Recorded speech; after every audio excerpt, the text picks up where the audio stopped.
Tonight, Tiger Woods declines to meet with police for a third time while issuing a statement that he alone is responsible for the car crash that is fueling so many rumors. I'm Russ Mitchell. Also tonight, 4 police officers are shot to death at a Tacoma, Washington coffee shop in what the sheriff's office says was a flat-out ambush. Shopping is up, spending down as retailers open the holiday shopping season with a no-holds-barred price war. And The Chosen Few. A new documentary casts light on a deadly Korean War battle that most Americans have forgotten. They didn't slow down. They didn't stop. They just kept coming.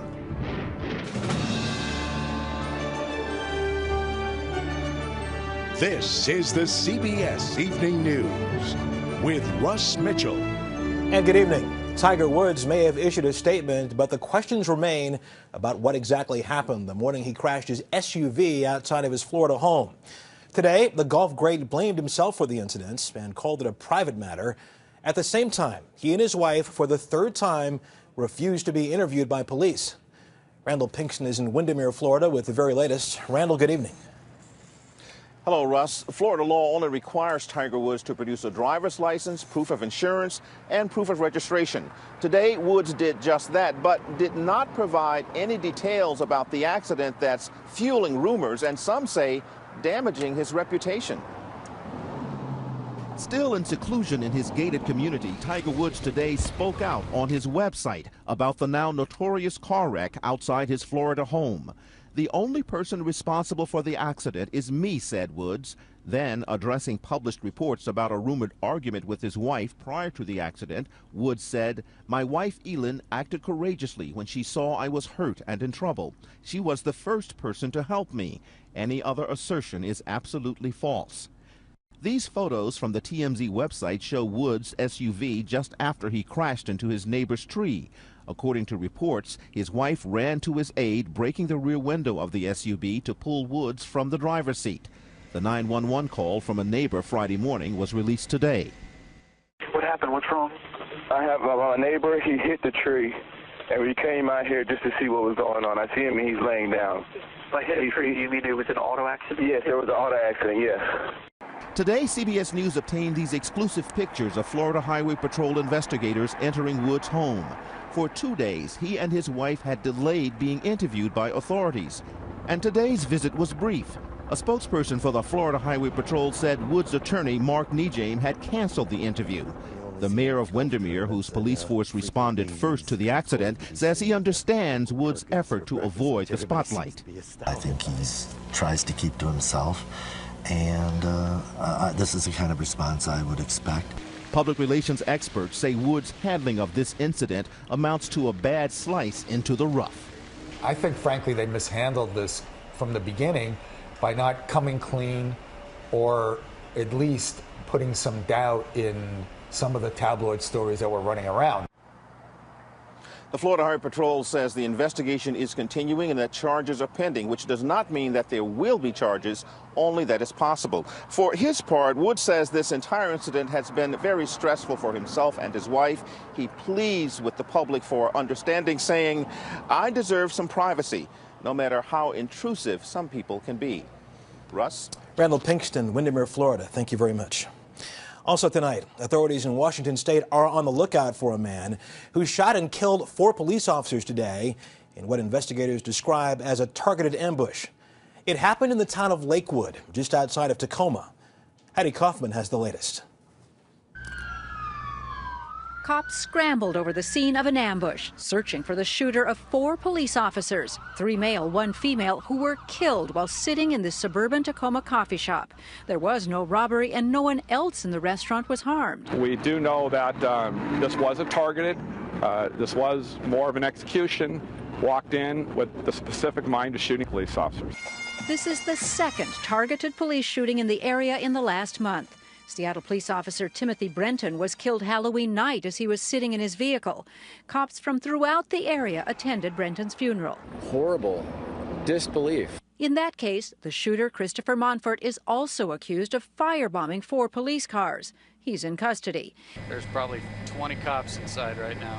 In this latest incident, police combed through businesses near the coffee shop, hunting for a suspect. This is an example of the danger that police officers and deputy sheriffs and state troopers face every day.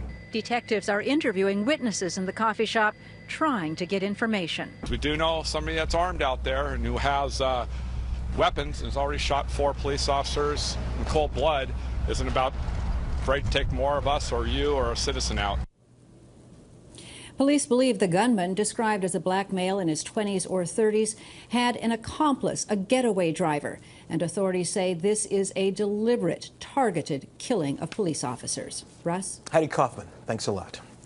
Let's turn now to the economy. And on this weekend after Thanksgiving, there is good but not great news for retailers. New figures show Americans spent $41.2 billion this extended weekend. That's up slightly from last year. However, average spending per person was down nearly $30 from a year ago. Bianca Solorzano has more on the intense battle for your holiday dollars and why now may be the time to buy. Bargain hunting is the theme this holiday season. Would you buy anything that's not on sale this year? Oh, definitely not. I'm just strictly buying sales. With the country still in the economic doldrums, retailers ordered less merchandise this year and are slashing prices early. Retailers have adjusted their ordering levels and also adjusted the prices of their goods to accommodate this new normal that consumers are watching carefully how much they spend. If you're out shopping, it's easy to find great prices. If you have a smartphone and the price comparison app, you just scan the barcode and up come the best prices nearby. The smarter, well-armed consumer is driving some retailers to engage in price wars, notably Amazon. Traditionally an upscale online vendor is now competing with price slasher Walmart. On Black Friday, the battle was waged over the Easy Bake Oven. Normally $28, Walmart offered it for $18. Amazon was quick to match that price. At Walmart, a Samsung 50-inch Plasma HD TV went for $698 on Black Friday. Amazon offered the same TV at $699. Even Barbie saw her price slashed to $9.99 on Amazon, a penny below Walmart's low price of $10. Amazon has been going into other categories that Walmart sells, and now they're trying to get aggressive with prices, and it's very hard to compete with Walmart, who has over $400 billion in sales, compared to Amazon, just under $30 billion in annual sales. There were actually 23 million more shoppers this holiday weekend compared to last year. But Russ, as you mentioned in those statistics earlier, they are spending less this year and really pinching their pennies. Russ? Okay, Bianca Solorzano here in New York City. Thanks a lot. Overseas now, Iran today defied the UN by declaring that it plans to build 10 additional uranium enrichment plants, a move that was quickly denounced by the United States. Richard Roth has more on the Iranian announcement and its possible consequences. Iran announced it's expanding its nuclear program just days after the UN's atomic watchdog demanded a freeze on uranium enrichment, with an ambitious timetable to build 10 new plants to process uranium. The organization has 2 months to start construction of 5 of them. Enriched uranium can fuel power plants to make electricity, but further refined, it can also be used to make atomic bombs. Despite Iran's denials, the West worries that's what it's trying to do. The White House said the expansion plan is another violation of Iran's international obligations, warning time is running out for Iran to address growing concerns about its nuclear program. The UN agency had no official response, but measuring its own inability to influence Iran, last week the agency's outgoing director was pessimistic. We have effectively reached a dead end unless Iran engages fully with us. Or the announcement might move the UN Security Council closer to pressuring Iran through economic sanctions. The problem, of course, is the question of whether or not sanctions at the end of the day will really change the regime's behavior and their calculus with respect to the development of their nuclear program. Iran's expansion plan may be more symbolic than realistic, but no one's doubting its intent to project a posture of defiance. Richard Roth, CBS News, London. And it's still ahead on tonight's CBS Evening News. The many challenges facing President Obama, including his sagging poll numbers. This is shaping up to be a very busy week for President Obama, with a speech on Tuesday explaining his strategy in Afghanistan, the Senate beginning debate in the health care bill, and a scheduled jobs summit. That all may be taking a toll on the president's popularity, which has sunk below the 50% mark, this according to the latest Gallup daily tracking poll. Joining me to discuss the president's situation are our senior political correspondent Jeff Greenfield here in New York and analyst John Dickerson in Washington. Good evening to both of you guys. Howdy. Good evening. Jeff, I'll begin with you. How concerned should the White House be about these poll numbers? Here's what history says for the last 40-something years. When a president's approval rating drops under 50%, his party in the next midterm loses an average of 41 seats, which happens to be exactly the margin the Democrats have in the House. They also have to be concerned that wavering Democrats in Congress looking at those numbers may be less inclined to follow the president's lead. So I think on two counts, they probably need to be concerned. So you don't take this lightly at all? If they do, they're making a mistake. Let's talk about the president's talk in Afghanistan on Tuesday and take a look at a new CBS News poll that shows that the number of Americans who support a troop increase is actually down from last month. John, let me ask you, from a political standpoint, how important is the president's speech on Tuesday night? Politically, it's very important. He's speaking to a country where 60% of the people are going to be unhappy with his decision.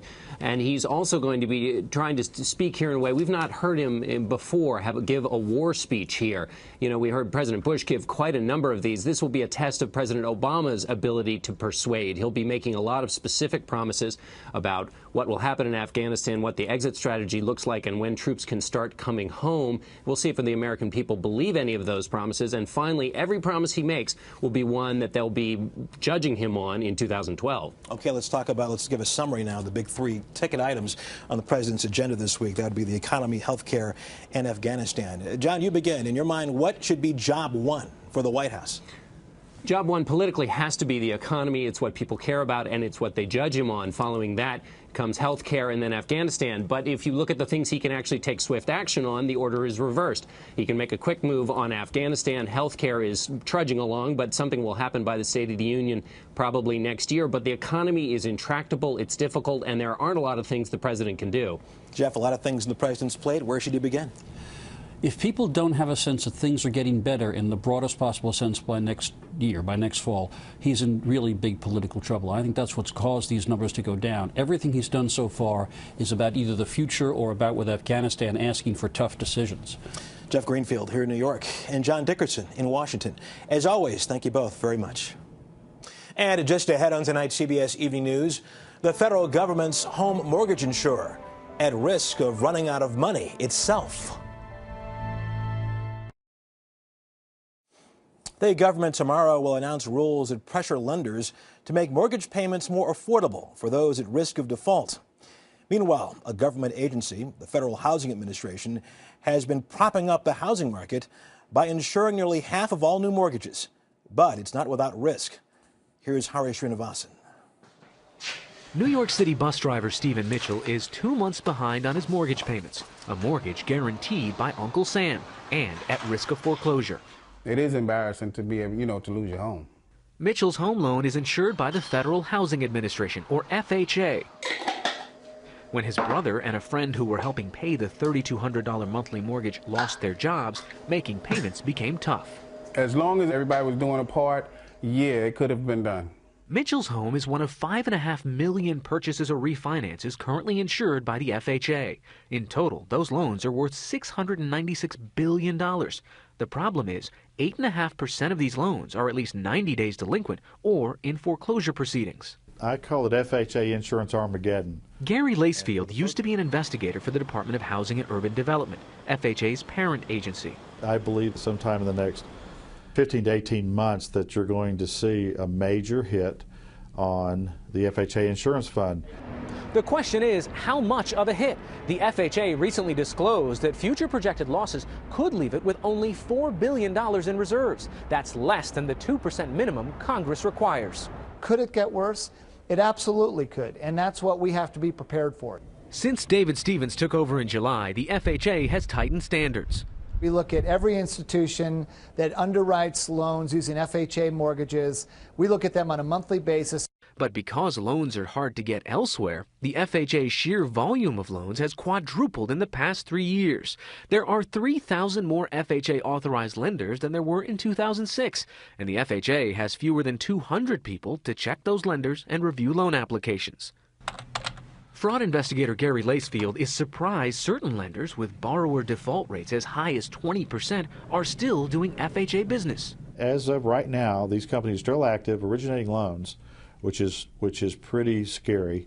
The FHA has pulled the plug on some problem lenders, and federal prosecutors are suing one of the fastest growing ones, Lend America, which aggressively marketed its services with TV ads that looked like a newscast. Lend America is making home loans available immediately to refinance up to 97.75% of a home's value. Prosecutors say Lend America repeatedly invented borrowers' income information to close loans. The company declined to comment to CBS News, but its attorney told a federal judge the most recent alleged fraud occurred 15 months ago, and the firm has since revamped from top to bottom.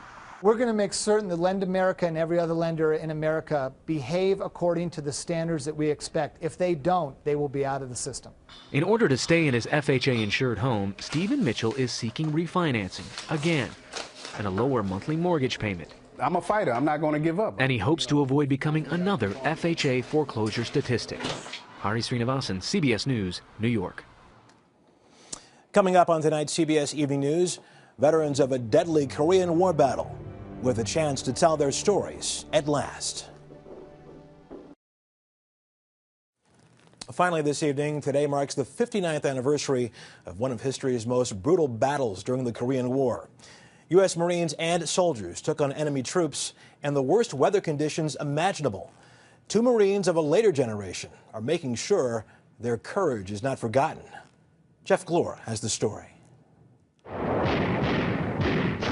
The weapons froze, Chow froze, and we froze. Now 85 years old, Joseph Owen was a young first lieutenant in November 1950 when he and nearly 20,000 other American fighters trying to gain ground against the surging North Koreans and Chinese army were outmaneuvered, trapped behind enemy lines at North Korea's treacherous Chosin Reservoir.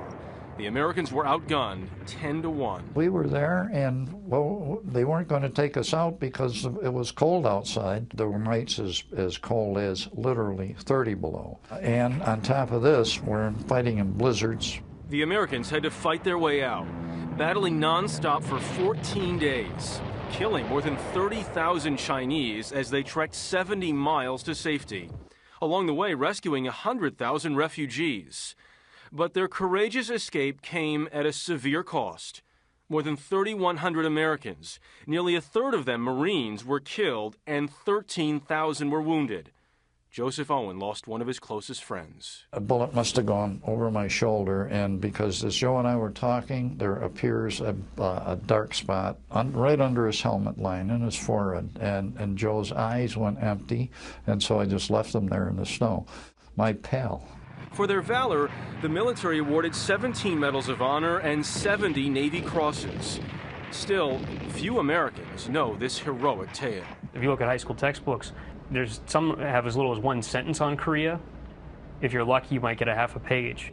Anton Sattler and Brian Iglesias, both Marines and Iraq war vets, are trying to change that, producing the first documentary on the battle. I was there. You're proud of the moment. And you're glad you survived. They have spent nearly $20,000 of their own money gathering emotional stories from 183 Korean War veterans. Why me? Why them? Why do we survive?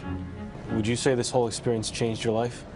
It's one of the most significant moments in my life, I think so. Absolutely. If I never made another film, I'd die happy. What do we have here? Joseph Owen still carries the medals he won with him, the Silver Star and Purple Heart among them. And they surrounded us. He says his part in the film is about leaving a legacy. It means that my grandchildren will know that guys like me contributed something vital to the survival of this wonderful country. The legacy of a proud Marine who is part of only a few, the chosen few. Jeff Glor, CBS News, New York. And that is the CBS Evening News. Later on CBS, 60 Minutes.